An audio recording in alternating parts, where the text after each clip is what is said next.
Ngoại đôm cúng tế lễ xưa nay, sát vật trâu heo đứa mỹ bạc.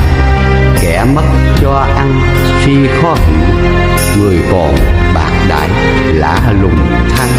Cháu con báo hiếu theo nhà Phật, cha mẹ qua đời thủ lễ chan. Trong sạch nghĩa nhân vậy mới đúng, hồn linh siêu thoát nhẹ cao bay.